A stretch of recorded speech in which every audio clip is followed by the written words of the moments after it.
ക്രിസ്തുവിൽ പ്രിയരെ, വിശുദ്ധവാരത്തിലെ അനുഗ്രഹീതമായ അടുത്തൊരു ദിനത്തിലേക്ക് നാം പ്രവേശിച്ചിരിക്കുകയാണ്. ഈ ദിനത്തിലെ സംഭവ വികാസങ്ങൾ മർക്കോസ് എഴുതിയ സുവിശേഷം 11-ാം അധ്യായം 20 മുതൽ 13-ാം അധ്യായം തീർത്ത് വരെയുള്ള സംഭവങ്ങളാണ്.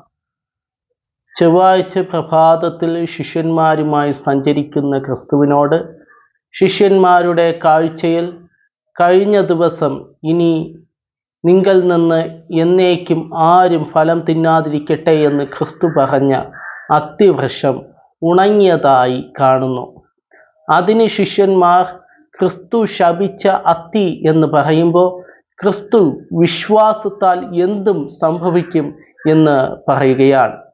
മാനുഷിക വീക്ഷണങ്ങൾ ക്രിസ്തു കൽപ്പിച്ച വാക്കുകൾ ശാപമായി കാണുമ്പോൾ ക്രിസ്തു പറയുന്നത് വിശ്വാസത്തിൻ്റെ പൂർത്തീകരണമാണ്. ആ വിശ്വാസം പ്രാർത്ഥനയാലും ആ പ്രാർത്ഥനയിൽ വിശ്വാസത്തോടെ പ്രവേശിക്കുന്നതിന് മുൻപ് സമസൃഷ്ടങ്ങളോട് ക്ഷമിക്കണമെന്നും എന്നാൽ മാത്രമേ വിശ്വാസത്തിൻ്റെ പൂർത്തീകരണത്തിലേക്ക് വളരാൻ കഴിയൂ എന്നും ക്രിസ്തു നമ്മെ പഠിപ്പിക്കുന്നു. രണ്ടാമത്തെ വസ്തുത മർക്കോസ് എഴുതിയ സുവിശേഷം 11-ാം അധ്യായം 27 മുതൽ 33 വരെയുള്ള തിരുവചനങ്ങളാണ്. ക്രിസ്തുവിൻ്റെ അധികാരത്തെ ചോദ്യം ചെയ്യുന്ന വലിയൊരു സമൂഹത്തെ അവിടെ കാണുവാനായിട്ടിടയായിത്തീരും. ഒന്നാമത്തെ ചോദ്യം, എന്തധികാരം കൊണ്ട് ഇത് ചെയ്യുന്നു? ഈ അധികാരം നൽകിയത് ആര്?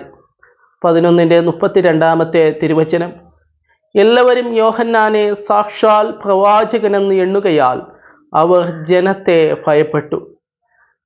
ക്രിസ്തുവിനോട് ചോദ്യം ചോദിച്ചപ്പോൾ ക്രിസ്തു അതിന് മറുപടി പറയുന്നതിന് മുന്നോടിയായിട്ട് യോഹന്നാൻ്റെ സ്നാനം സ്വർഗത്തിൽ നിന്നോ ഭൂമിയിൽ നിന്നോ എന്നുള്ള ചോദ്യവുമായി ക്രിസ്തു അവരെ സമീപിക്കുമ്പോൾ അവർ ചോദ്യത്തിന് ഉത്തരം നൽകുവാൻ കഴിയാതെ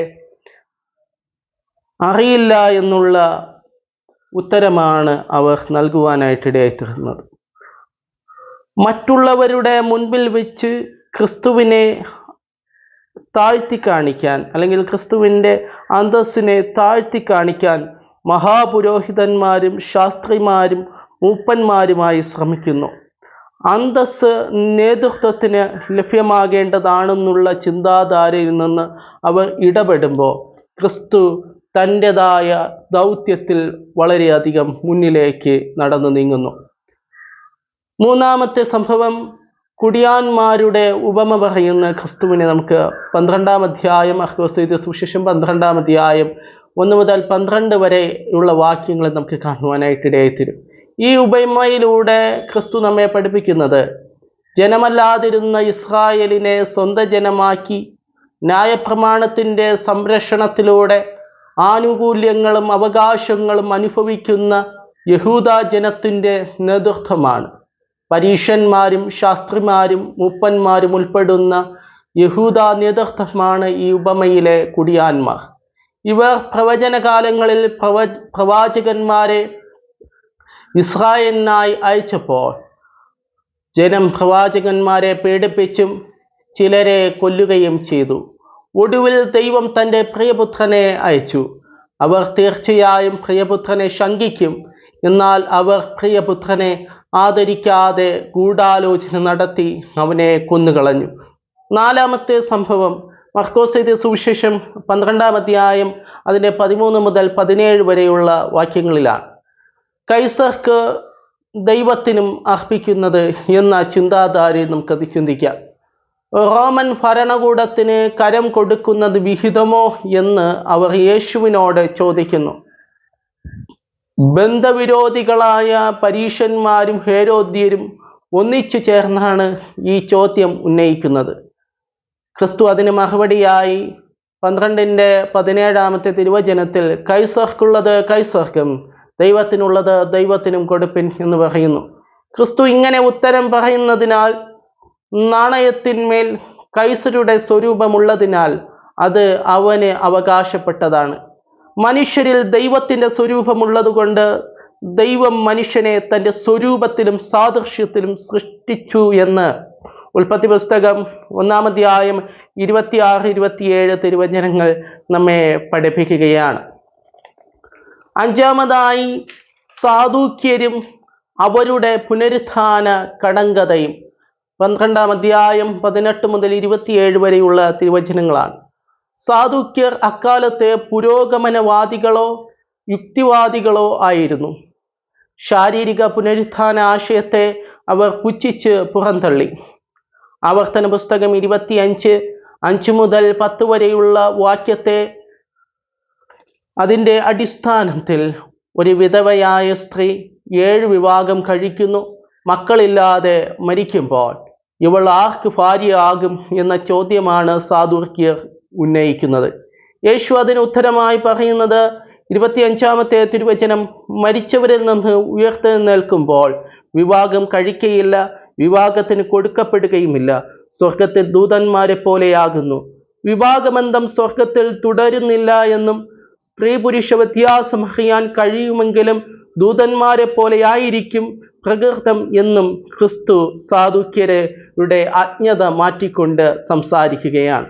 ആറാമത്തെ സംഭവം മഹത്തായ കൽപ്പന എന്നുള്ളതാണ്. 12-ാം അധ്യായം 28 മുതൽ 34 വരെയുള്ള തിരുവചനങ്ങളാണ്. ശാസ്ത്രിമാരിൽ ഒരുവന്റെ ചോദ്യത്തിന് ഉത്തരം പറയുകയാണ് ക്രിസ്തു. എല്ലാറ്റിലും മുഖ്യ കൽപ്പന ഏതാണ് എന്ന് ആണ് ചോദ്യം. കർത്താവ് ആവർത്തന പുസ്തകം 6-ാം അധ്യായം 4-ാമത്തെ തിരുവചനം ഉദ്ധരിച്ചുകൊണ്ട് ഉത്തരം നൽകുകയാണ്. 12:30 നിന്റെ ദൈവമായ കർത്താവിനെ നീ പൂർണ്ണ ഹൃദയത്തോടും പൂർണ്ണാത്മാവോടും പൂർണ്ണ മനസ്സോടും പൂർണ്ണ ശക്തിയോടും കൂടെ സ്നേഹിക്കണം എന്നതാണ്. മനുഷ്യ ജീവിതത്തിൽ ദൈവത്തിന് പരമോന്നത സ്ഥാനം ഉണ്ടായിരിക്കണമെന്നും സമസൃഷ്ടങ്ങളെ നിന്നെപ്പോലെ തന്നെ സ്നേഹിക്കണം എന്നതുമാണ് മുഖ്യമായ കൽപ്പന. 7-ാമത്തെ സംഭവം ക്രിസ്തു ദാവീദിനും കർത്താവാണ് എന്ന് വെളിപ്പെടുത്തുന്നതാണ്. ക്രിസ്തുവിനെ ദാവീദ് പുത്ര എന്ന് അഭിസംബോധന ചെയ്യുന്ന വിഷയത്തെ ക്രിസ്തു തന്നെ അതിന് ഉത്തരം പറയുകയാണ്. ദാവീദും തന്നെ കർത്താവ് എന്ന് ഏറ്റുപറഞ്ഞു എന്നുള്ളതാണ്. ക്രിസ്തു ദാവീദിൻ്റെ വംശപാരമ്പര്യമാണ് എന്നതാണ് ഒന്നിൻ്റെ സാരം. എന്നാൽ ദാവീദിനും ക്രിസ്തു കർത്താവ് തന്നെയാണ്. ശാസ്ത്രിമാർക്ക് 8-ാമതായിട്ട് ശാസ്ത്രിമാർക്ക് ക്രിസ്തു നൽകുന്ന മുന്നറിയിപ്പാണ്. 12-ാം അധ്യായം 38 മുതൽ 40 വരെയുള്ള തിരുവചനങ്ങൾ. ശാസ്ത്രിമാർ ബാഹ്യമായി ഭക്തിയുടെ വേഷം അണിഞ്ഞവരായിരുന്നു. സാധാരണക്കാരിൽ നിന്നും വിഭിന്നമായി ഇത് ഒരു പുണ്യവാള വേഷം നൽകി. ഇവയെ ക്രിസ്തു പരാമർശിക്കുന്നത് മുന്നറിയിപ്പ് നൽകുകയും ചെയ്തു. ആചാരങ്ങളിൽ നിന്നും ആത്മീക ശുശ്രൂഷയിലേക്കും ആഘോഷങ്ങളിൽ നിന്നും ആരാധനയിലേക്കും പ്രകർശനങ്ങളിൽ നിന്നും പ്രവൃത്തിയിലേക്കും ഉയരാനായി ക്രിസ്തു അവരെ അറിയിക്കുകയും മുന്നറിയിപ്പ് നൽകുകയും ചെയ്യുകയാണ്. 9-ാമത്തെ സംഭവ വികാസം ഒരു വിധവ 2 കാശ് ഭണ്ഡാരത്തിൽ നിക്ഷേപിക്കുന്നതാണ്. മർക്കോസ് എഴുതിയ സുവിശേഷം 12-ാം അധ്യായം 41 മുതൽ 44 വരെയുള്ള തിരുവചനങ്ങൾ. ദൈവിക സന്നിധാനത്തിൽ സമർപ്പണത്തിനായി മെച്ചമായ ആഗ്രഹം ഉണ്ടാകണമെന്ന് ക്രിസ്തു പഠിപ്പിക്കുന്നു. 12:44 എല്ലാവരും തങ്ങളുടെ സമൃദ്ധിയിൽ നിന്നിട്ടു, ഇവളോ തൻ്റെ ഇല്ലായ്മയിൽ നിന്ന് തനിക്കുള്ളതൊക്കെയും തൻ്റെ ഉപജീവനമാർഗം മുഴുവനും ഇട്ടു എന്ന് അവരോട് പറഞ്ഞു. ക്രിസ്തുവിൻ്റെ പ്രതികരണം നമ്മുടെ സമർപ്പണങ്ങൾ സ്വയസമർപ്പണത്തിൻ്റെ അടയാളമായി ജീവൻ്റെയും ഉപജീവനത്തിൻ്റെയും സമ്പൂർണമായ സമർപ്പണമാകണം എന്നതാണ് ഇവയിലൂടെ ക്രിസ്തു നമ്മോട് പഠിപ്പിക്കുന്നത്. 10-ാമതായിട്ട് നമുക്ക് കാണുവാനായിട്ടിടയായിത്തീരുന്ന സംഭവ വികാസം ഒലിവുമലയിലെ പ്രഭാഷണമാണ്. 13-ാം അധ്യായം മുഴുവനും അപ്രകാരം നമുക്ക് ദർശിക്കുവാനായിട്ട് കഴിയും. ഈ 13-ാം അധ്യായത്തിൽ 7 സംഭവ വികാസങ്ങൾ അടിവരയിട്ട് സംസാരിക്കുകയാണ്. ഈ ഒലിവുമല പ്രഭാഷണം ക്രിസ്തുവിൻ്റെ പരസ്യ ശുശ്രൂഷയുടെ മുഖ്യമായൊരു ഭാഗമാണ്. ക്രിസ്തുവിൻ്റെ പരസ്യ ശുശ്രൂഷ ആരംഭിക്കുന്നത് ഗിരിപ്രഭാഷണത്തിലൂടെ ആരംഭിച്ചതുപോലെ പരസ്യ ശുശ്രൂഷയുടെ സമാപന നാളുകളിൽ ക്രിസ്തു ഒലിവുമല പ്രഭാഷണം നൽകുകയാണ്. അതിൽ ഒന്നാമതായിട്ട് ചൂണ്ടിക്കാണിച്ചത് ദേവാലയത്തിൻ്റെ പ്രവചനമാണ്. 13-ാം അധ്യായം 1-2 വാക്യങ്ങൾ. പ്രബലമായത് നശിക്കത്തില്ല എന്ന ചിന്ത മനുഷ്യൻ ചിന്തിക്കുമ്പോൾ നാശകരമായ അവസ്ഥ എപ്പോൾ വേണമെങ്കിലും മന്ദിരത്തെ സ്വാധീനിക്കാമെന്ന് ക്രിസ്തു നമ്മെ പഠിപ്പിക്കുന്നു. AD 70 ആ പ്രവചനം യെരുശലേം ദേവാലയത്തിൽ നിവർത്തിയാകപ്പെടുവാനായിട്ട് ഇടയായിത്തീർന്നു. രണ്ടാമത്തെ സംഭവ വികാസം പീഡാനുഭവങ്ങളുടെ തുടക്കമാണ്. 13-ാം അധ്യായം 3-8 വരെ ഉള്ള വാക്യങ്ങൾ. മഷിഹായുടെ പേരെടുത്തു വരുന്നവരെ സൂക്ഷിക്കുക എന്നും യുദ്ധവും യുദ്ധശ്രുതിയും അനുകൂല പ്രതികൂലമായതെല്ലാം വരവിൻ്റെ ഈറ്റുനോവിൻ്റെ ആരംഭം മാത്രമാണ് എന്ന് തിരിച്ചറിയാനായിട്ട് ക്രിസ്തു നമ്മെ ഉത്ബോധിപ്പിക്കുന്നു. മൂന്നാമത്തെ സംഭവ വികാസം ശിഷ്യരുടെ പീഡാനുഭവങ്ങളാണ്. 13-ാം അധ്യായം 9-13 വരെയുള്ള വാക്യങ്ങൾ. ക്രിസ്തുവിനെ അനുഗമിക്കുന്ന ക്രിസ്ത്യാനികളായി മുന്നോട്ട് ഗമിക്കുമ്പോൾ അന്ത്യനാളുകളുടെ പ്രാരംഭത്തിൽ ക്രിസ്തു നമ്മോട് പറയുന്നത് എൻ്റെ നാമനിമിത്തം എല്ലാവരും നിങ്ങളെ പഴിക്കും എന്നുള്ളതാണ്. ആ ഒരു ജീവിതാനുഭവത്തെ ബോധ്യപ്പെടുവാൻ ക്രിസ്തു നമ്മെ ഉത്ബോധിപ്പിക്കുന്നു. നാലാമതായിട്ട് മഹാപീഡന കാലത്തെക്കുറിച്ച് ക്രിസ്തു ഓർമ്മിപ്പിക്കുകയാണ്. 13-ാം അധ്യായം 14-23 വരെയുള്ള വാക്യങ്ങൾ. മഹാപീഡന കാലത്തെ ആരംഭമാണിത്. ദാനിയേൽ 9-ാം അധ്യായം 27 ഈ ഭാഗത്തെ താരതമ്യം ചെയ്താൽ ഇത് നമുക്ക് മനസ്സിലാക്കാം. അത്ഭുത പ്രവർത്തികളിൽ ആശ്രയിക്കാതെ പരിശുദ്ധാത്മാവിൽ ആശ്രയിക്കാൻ ക്രിസ്തു നമ്മെ പിന്നെയും ഉത്ബോധിപ്പിക്കുകയാണ് ഈ പ്രസ്താവനയിലൂടെ. അഞ്ചാമതായിട്ട് പുനരാഗമനം. 13-ാം അധ്യായം 24-27 വരെയുള്ള വേദഭാഗങ്ങളാണ്. തേജോമയനായ ക്രിസ്തുവിനെ ദർശിക്കാൻ കഴിയുന്ന കാലം മഹാപീഡനത്തിനു ശേഷം ഉണ്ടാകും. അതാണ് 1000 ആണ്ട് വാഴ്ച എന്ന് ബോധ്യപ്പെടേണ്ടിയിരിക്കുന്നു.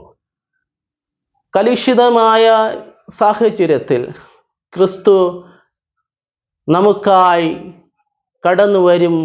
1000 ആണ്ട് വാഴ്ച സ്ഥാപിക്കും എന്നതാണ് നമ്മെ ഇവിടെ ഈ വേദഭാഗത്തിലൂടെ പഠിപ്പിക്കുന്നത്.